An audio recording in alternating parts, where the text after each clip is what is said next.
Hi everyone, I am Yasra Chandio and I'm a fifth-year PhD student at UMASS Amherst, and today I'll present our work on understanding interaction and how they affect presence and reaction time in mixed reality.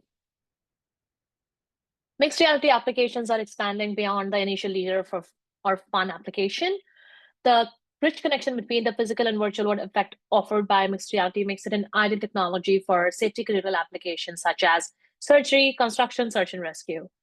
While user being immersed and fully present in an environment is required for all applications, it is especially important for safety critical applications where the simple distraction can cost lives. Let's begin by understanding presence. It's a subjective feeling of being in a place or environment. A user who is present in an environment can respond to a virtual cue generated in an environment as if they were real. The environment could be purely physical, purely virtual, or combination of both, like mixed reality. And of course, a high level of presence is desired. However, to improve the presence, we must understand what factors affect presence, and we must be able to quantify the level of presence as those factors change. Traditionally, presence has been gauged mainly through subjective questionnaires. In these questionnaires, users are asked to answer like series of questions after experiencing any kind of virtual environment. While there may be more application-specific questionnaires, SAS, PQ, and IPQ are the three most commonly used measures. The researchers have also explored alternative measures such as behavior responses, such as how the posture of a person, how well they're responding to an object, and some physiological measures such as heart rate, skin conductance have also been explored. However, the example measured inside each category have some drawbacks. For example, the main drawback of the question is that they require a break in presence. Prior studies have also shown that the subjective questionnaires produce unreliable, unstable responses, and the results are often not reproducible. Behavior and physiological responses are mainly susceptible to bias and can often have unreliable or noisy data and are sensitive to the environment. This leads to the proposal of reaction time as a presence measure. Reaction time or response time is the time it takes for the user to respond to a cue. The hypothesis is that if a user takes longer to respond to a cue, they are less present in an environment than a user who can immediately respond and react. Reaction time as a presence measure satisfies many of the desired properties of presence measure. It is objective, quantitative. It also doesn't require any intervention that may break the presence. While the causal link between the reaction time is yet to be established, my prior work has shown that the presence and reaction time are negatively correlated. The higher the presence, the lower the reaction time, and vice versa. Presence in mixed reality can be influenced by a wide range of factors. On one hand, we have technical factors like virtual realism, field of view, detail level in the environment, plausibility, and the overall realism. On the other hand, we have human factors such as agency, emotion, individual expectation, conditioning. All of these play a pivotal role. But we also have some other factors like how the people are interacting, what are the people who are walking by in an environment, what does the physical environment look like. So my work looks at how the correlation between the presence and the alternative human-based systematic presence measure like reaction time are correlated when the different aspects of presence are altered. So what are the key the key aspect of mixed reality system? There is a human element, there is a user, there is a physical surrounding, and a virtual object. And to create the immersiveness experience, they must accurately track the user's position, adapt to the environment, and interpret the interactions. Error in any of these can break immersion and lead to cognitive overload or physical risk. First two tasks are related to the physical side of a mixed reality pipeline, where they're actually mapping where the user is and how the user is behaving in the environment. What I am and my group is interested is, and what we are presenting today is how the user behavior can be interpreted through the interactions. Interaction can be interpreted through the task, virtual objects, interaction design, how the designer has designed the interaction, how familiar user is to this particular interaction or the environment. All of these play a key role.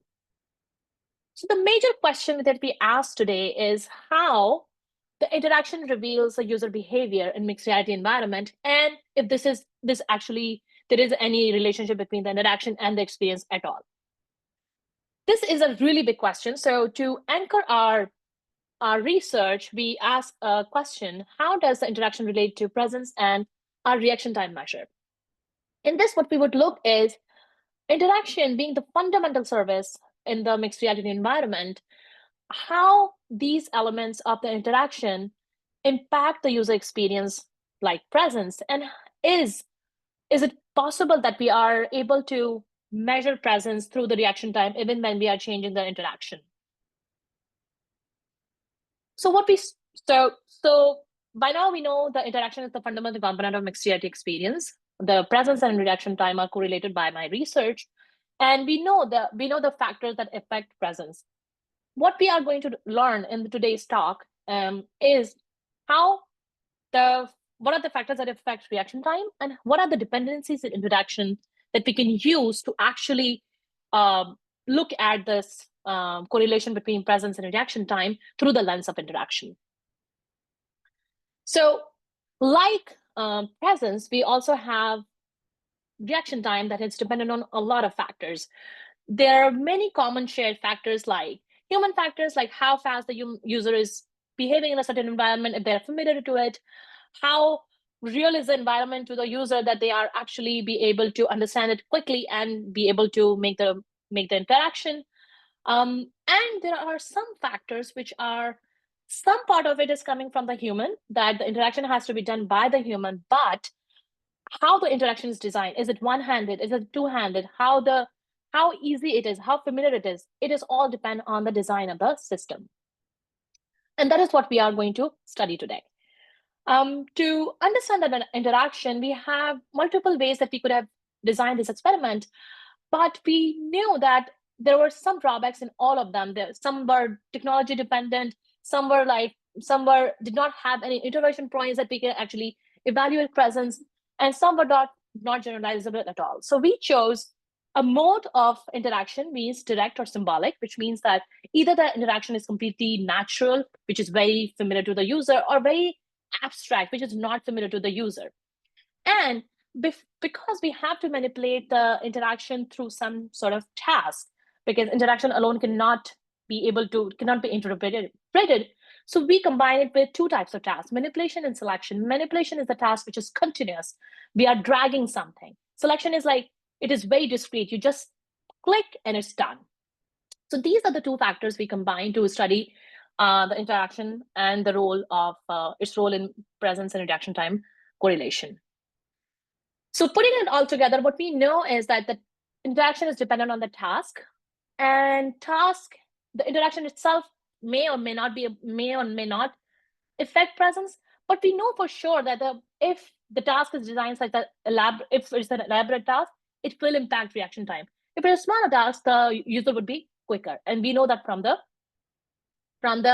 literature. So how we design our experiments, we have designed 2x2, 2x2 factorial, where we have two types of selection, two types of tasks, and two types of interaction. So we have direct selections, where we have a natural quick interaction with a discrete selection point. The reverse is where we have like abstract. It is still quick, but it's very low fidelity. The reverse cases, we have natural high motor fidelity, high fidelity continuous interaction. In the reverse case, we have abstract. It takes more time, but it's still a low fidelity task. So the expectation for reaction time is that the selection task will have low reaction time and the manipulation task will have high time. And for the expectation for the presence, we think that the direct interactions will have high presence versus the low and the symbolic interactions will have low presence.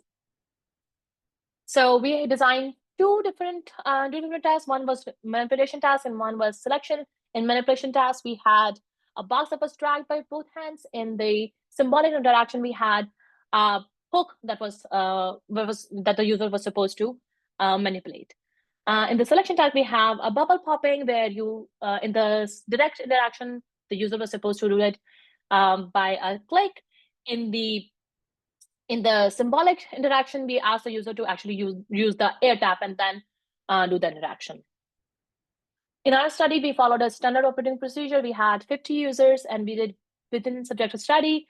We used counterbalancing to actually minimize the fatigue and learning effects. While our paper have a lot of detailed statistical and mediation analysis of our findings, here we show a key result. Across experimental conditions, we show that the presence score measured through the presence questionnaire and the reaction time show a modest negative correlation. The conclusion is that interaction is actually going to affect the presence and reaction time both, and we were still able to witness the relationship between the presence and reaction time, and we modified interaction as the factor. Thank you.